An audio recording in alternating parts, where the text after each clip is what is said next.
Hola, muy buenos días, tardes o noches a cualquiera que nos esté escuchando.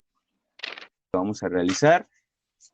Nuestra intención es que este sea nuestro material de difusión. Vamos a hacer un tipo podcast hablando sobre el constructivismo. Y pues nos vamos a presentar cada uno de nosotros. Por favor, Nea, ¿puedes presentarte? Hola, mucho gusto. Mi nombre es Andrea Reynoso y pues soy estudiante de la licenciatura en psicología. Richard. Hola, soy Ricardo Galván, también estudiante de psicología. Y pues yo, su servidor, soy Samuel Zambrano, me conocen como Sam, también estudiante de la carrera de psicología. Y pues vamos a empezar a hablarles de lo que es el constructivismo de una forma pues sencillita para que podamos entenderlo mejor, ¿no? Adelante, Enea. Exactamente, pues al final del día, la meta de este podcast o de este episodio es dar a conocer un poco la escuela constructivista. Y bueno, obviamente antes de empezar con la escuela, tenemos que entender de dónde viene pues el constructivismo en sí mismo, ¿no?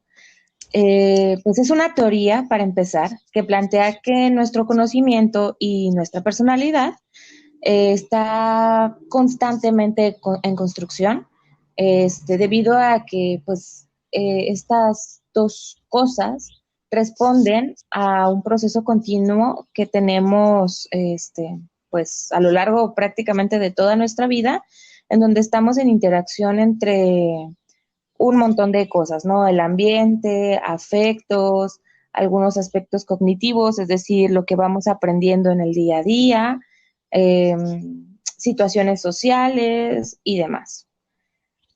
¿Cómo nace el constructivismo? Pues se ha planteado que su origen fue incluso antes de Sócrates, más o menos entre el año 570 y 478 antes de Cristo.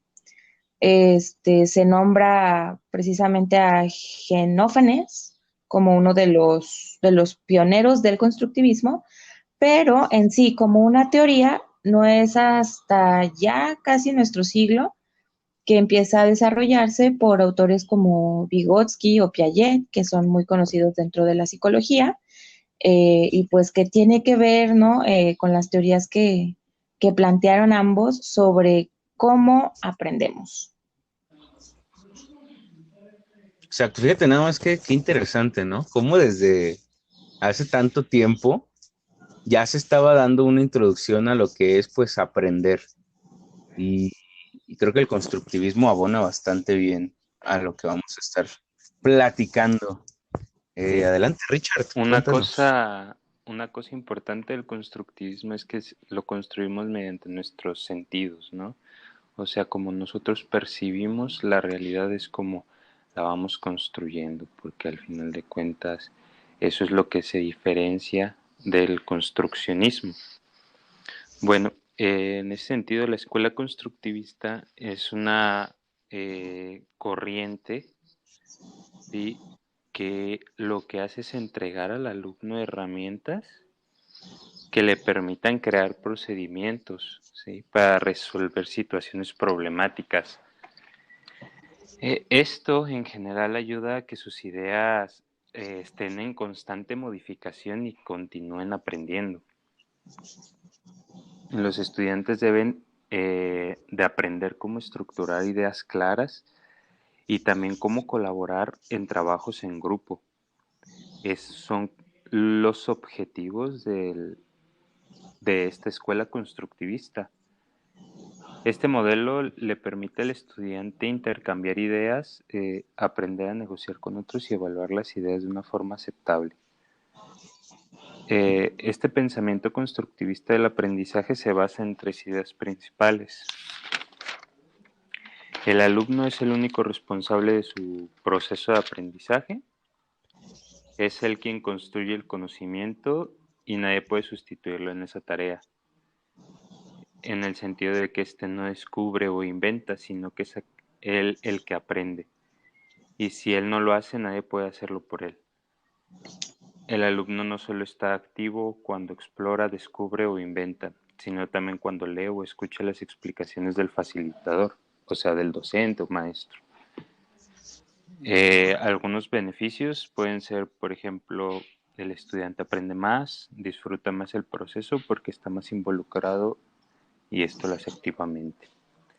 La educación trabaja mejor cuando se concentra en el pensamiento crítico, esto quiere decir el cómo pensar, y en el entendimiento, o sea, cómo entender, en lugar de dedicarse a la memorización como la escuela tradicional, ¿no?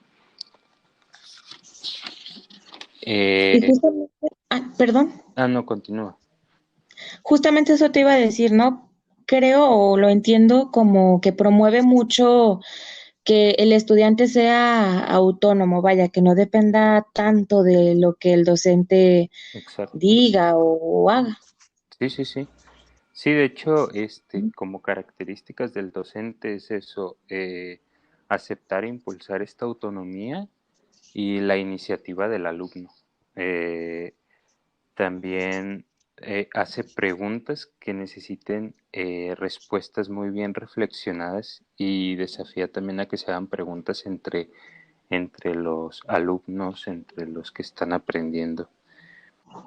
También es responsable de crear un clima de mutua confianza entre docente y alumno. Esto para que exista una comunicación de ida y vuelta, para que no, para que el alumno pueda preguntar y hacerse preguntas, y el facilitador. Fíjate, si me permites, Claro, Richard, claro. ese punto se me hace muy importante.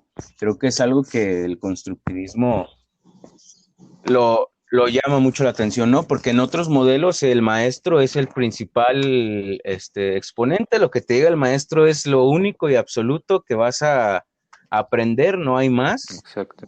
Y aquí pues te está diciendo, no, ¿sabes qué? Tú como alumno te voy a dar esta información, pero tú también puedes enseñarme cosas. Nadie dice que el maestro no puede aprender del alumno y el alumno va a crear su propio conocimiento a partir de, pues, lo que ya sabe y lo que el maestro le está dando a conocer, ¿no? Exacto. Sí, sí, sí. Sí, en este sentido el maestro no pasa el que lo sabe todo. O sea, él sabe cosas, pero él va guiando al alumno para que él descubra, para que él pueda pensar, ¿no? Ok.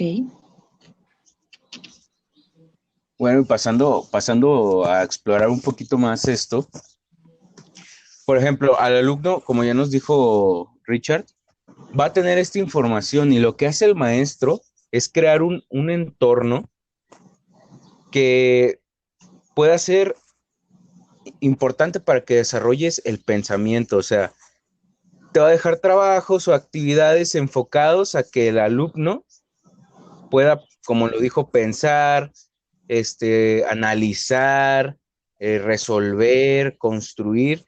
Y eso es algo complicado, o sea, pienso yo que no es algo sencillo de lograr, porque ¿cómo haces que el niño agarre ese interés, ¿no? O que el estudiante agarre ese interés.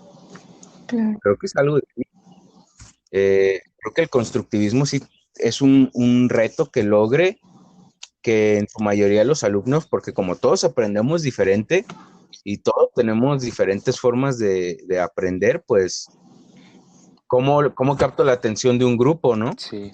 De hecho, es una de las complicaciones o desventajas que puede tener. No, es muy difícil implementar un modelo para un modelo que sea masivo, ¿sí?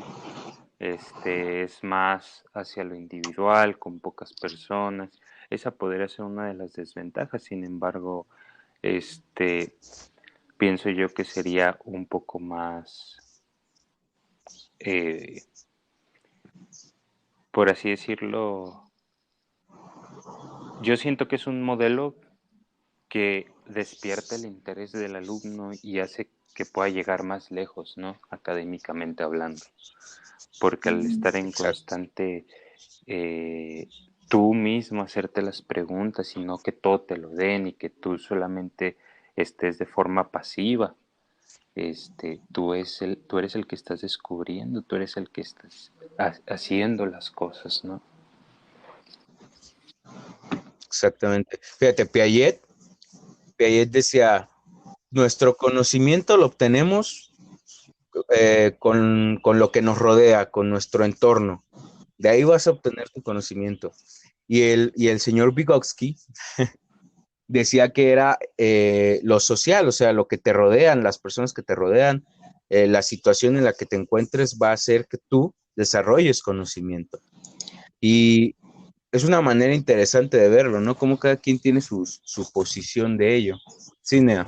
Y justamente hablando de nuestro gran amigo, queridísimo Vygotsky, la importancia que le da la cultura, ¿no? O sea, pensándolo un poco dentro de nuestro país, cómo nos ha influido la cultura, al menos dentro del ámbito de la educación, desde muy, muy, muy chiquititos, que en lo personal creo que pues estuve en escuela todavía muy tradicional. Me ha tocado ver muy pocas escuelas que realmente tengan modelos activos, o en este caso que apliquen el constructivismo pues dentro de sus aulas y en toda la formación de sus alumnos, porque precisamente pues traemos muy arraigada la escuela tradicional, ¿no? Donde hay precisamente maestros, que se les nombra maestros estrictos, e incluso pues toda la narrativa, ¿no? Todo lo que se nos da en los libros, todo lo que se nos, entre comillas, explica o se nos da, es como de hacer algo que tiene ya como años, ¿no? De haber sido descubierto, por así decirlo. Y me refiero más pues a la información. Vaya, o sea, que nos tocó todavía información de hace añales, ¿no? Y que a lo mejor las cosas más actuales o lo más nuevo lo venimos aprendiendo ya hasta la preparatoria o hasta la universidad. Exacto. Fíjate cómo fue este cambio, ¿no? Tan, pues por así decirlo, drástico para, me imagino que muchos maestros se conflictuaron mucho en cambiar su modelo de trabajar, ¿no? En especial los que ya llevan pues bastantito tiempo, incluso no dudo que no lo cambiaran mucho, ¿no? Sino que hicieran a lo mejor un revolvedero o se mantuvieran con su forma de trabajar, pienso yo. Sí, totalmente. Sí, sí, Fíjense, yo les quiero, si me permiten contarles una historia. claro, adelante. A mí me tocó, a mí me gusta mucho lo que es el teatro. Y una vez una amiga me invitó a dar clases a unos niños. Eran de diferentes edades, tenían de 8 a máximo 13 años. Yo creo que era bastante difícil, porque creo que no tenía los conocimientos que tengo ahora, aunque no sean muchos más, pero porque estaba como en segundo semestre, ¿no?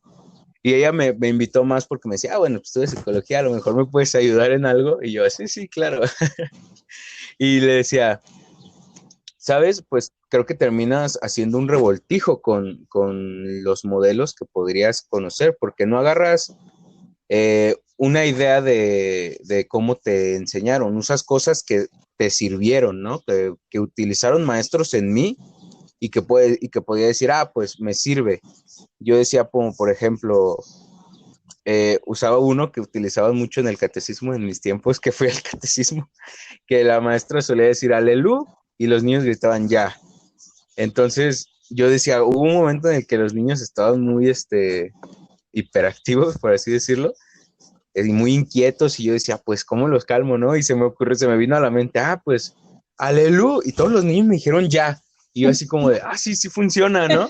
Este, qué buena técnica me aprendí, o sea, y vas utilizando, creo yo, cosas que los maestros aplicaron en ti y tú los utilizas en los niños porque es muy difícil, creo, pegarte a un modelo como sería el constructivismo. No era como que yo decía, pues los niños ya saben mucho de teatro, ¿no? A lo mejor sabían lo mínimo o incluso nada, y les voy a dar el conocimiento que yo tengo, construyan, hagan lo que quieran. Creo que es bastante complejo o complicado adaptarlo en especial a diferentes edades, creo yo. Y dependiendo también mucho del tema, ¿no? En lo particular, yo he dado de vez en cuando también algunas clases de idiomas, en inglés particularmente. Y bueno, cuando me pongo a reflexionar con mis alumnos, ¿no? ¿Cómo voy a hacer el plan de trabajo? ¿Qué materiales les voy a ofrecer? Se me complica un poquito por el hecho de cómo lo aprendí yo, ¿no? O sea, como pues escuela tradicional, también incluso en eso, ¿no? De estar buscando palabras en el diccionario y de estar haciendo traducciones y demás, ¿no? Pero pues es algo que a lo mejor también por costumbre, por así decirlo, siento que me funcionó, pero es todo un reto, por ejemplo, ¿no? Cuando estás con adolescentes y estás tratando de enseñar un idioma, el Dios de mi vida, para empezar, que presten atención, la forma de trabajo, entonces es como muy complicado, a lo mejor también pues por la costumbre, el pensar en enseñar de otra forma, ¿no? Claro, y más porque llevamos toda la vida aprendiendo así, en una escuela más tradicional, y esos son los modelos que han implementado los maestros. De hecho, cuando tenemos una experiencia diferente, hasta se nos hace extraño, ¿no? Sí, totalmente. No sé si les ha pasado a ustedes, por ejemplo, esto de que cada uno pues hacemos una autoevaluación, ¿no? Y al menos para mí todavía sigue siendo extraño que me digan, bueno, ¿tú cuánto te pones de calificación? Es como, no, Eh, tú ponme mi calificación. Pues fíjate que sí, el más abusado va a decir, yo tengo 10 o 100, ¿no? Sí, claro. Sí, perfecto. Exactamente. Sí, y también en este sentido, como, eh, pues, con, por ejemplo, cuando a ti te dan, el maestro te da a ti el, ah, a ti y a tu forma de ver como la batuta, ¿no? De cómo ir y cómo Sí. hacer. Y tú decides cuándo lo haces, tú haces, tú tienes libertad de tema. Inclusive para mí me cuesta un poco de trabajo porque yo estoy acostumbrado a que, sabes que tienes que hacer esto y lo hago, ¿sabes?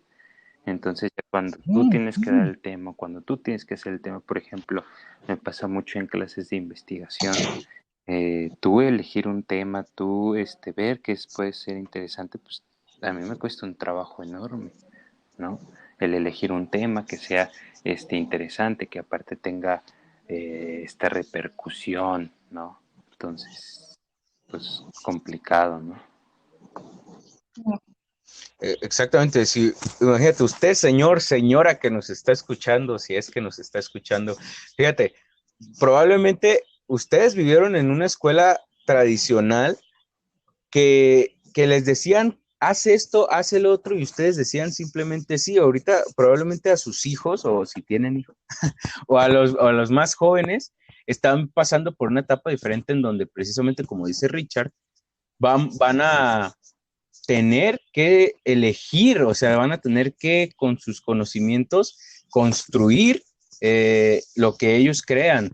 Ese es el constructivismo prácticamente, que te den información y que tú con lo que ya sabes y con lo que te están dando vayas a hacer un nuevo conocimiento, ¿no? Claro. O te hagas preguntas que te puedan, Entonces, preguntas que te puedan hacer investigar a ti, ¿no? O sea, tú ponerte a investigar, tú ponerte a pensar, ¿no? A partir de ese conocimiento que exacto, te dan o que descubres, ¿no? exacto, que no solo lo tengas, sino que hagas algo con ese conocimiento, Exacto. precisamente.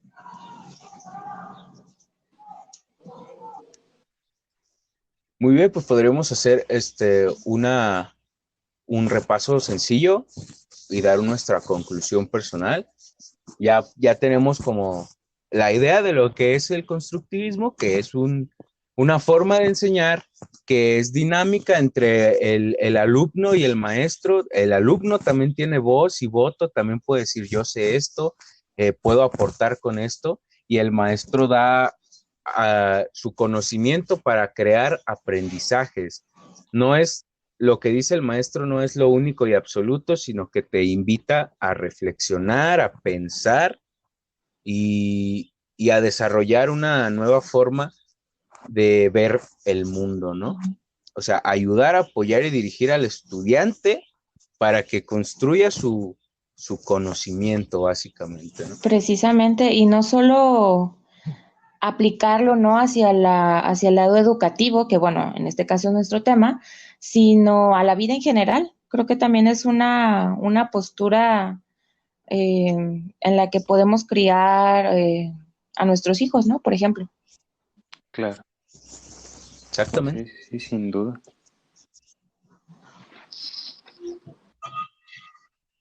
Porque pues al fin y al cabo estamos hablando del entorno educativo, pero casi siempre podemos utilizar lo aprendido en nuestra vida cotidiana y es creo que un punto muy bueno en el que tocas, Nea, porque pues para qué estancarnos, ¿no? Obviamente la vida escolar no es para nada como la real, ¿no? Pero es más triste, no se crean. Pero sí podemos utilizar varias cosas, ¿no? Creo que la escuela es una base importante para la formación del ciudadano. Entonces, pues hay que llevarla lo mejor posible, ¿no? Si bien con el constructivismo se da un buen panorama, también hay otros modelos educativos que podrían funcionarle a los demás, dependiendo de su forma de aprender, ¿no? Totalmente. Pues podemos cerrar con una conclusión, algo que quieran concluir personalmente cada uno de ustedes, compañeros, compañeras. Pues para empezar, me queda mucho como una palabra clave dentro de todo el modelo, sería reflexión. Y precisamente tomando, ¿no?, esta palabra como base, pensar, ¿no?, en qué tan preparado está nuestro país y nuestro sistema educativo e incluso nosotros mismos para adaptar este modelo de enseñanza a nuestras escuelas, en nuestros hogares, en nosotros mismos. Y bueno, creo que mi respuesta sería que estamos muy poco preparados. Efectivamente, tristemente está muy poco preparado.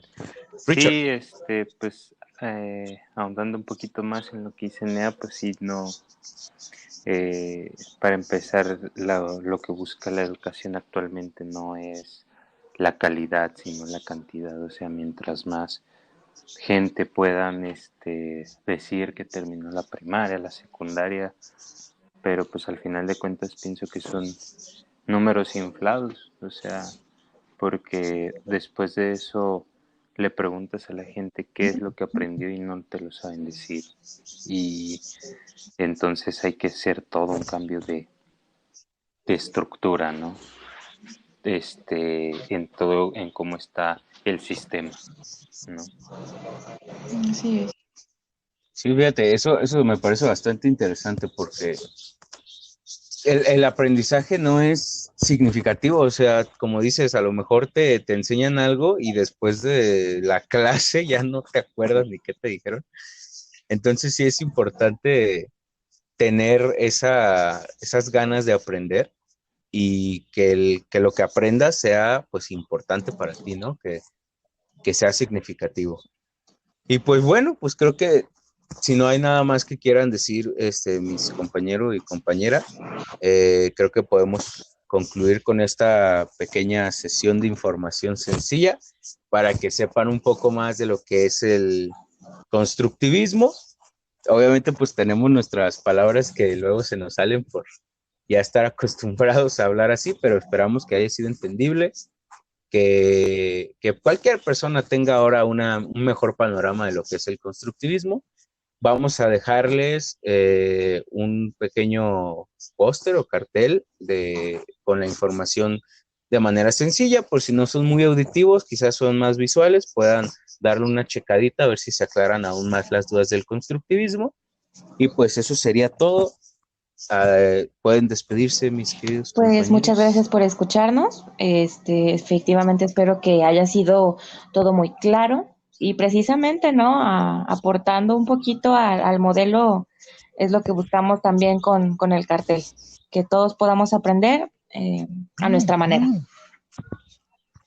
Claro que sí. Gracias por escucharnos. Va, y pues agradecerle también a nuestras compañeras que realizaron el cartel, a Lucy Avi. y a... Ay, se me fue su nombre. Y a Abby, porque ellas fueron las realizadoras del cartel. Y pues sería todo. Muchas gracias y quizás nos veamos en otro podcast. Hasta luego. Muchas gracias. Baby, it's so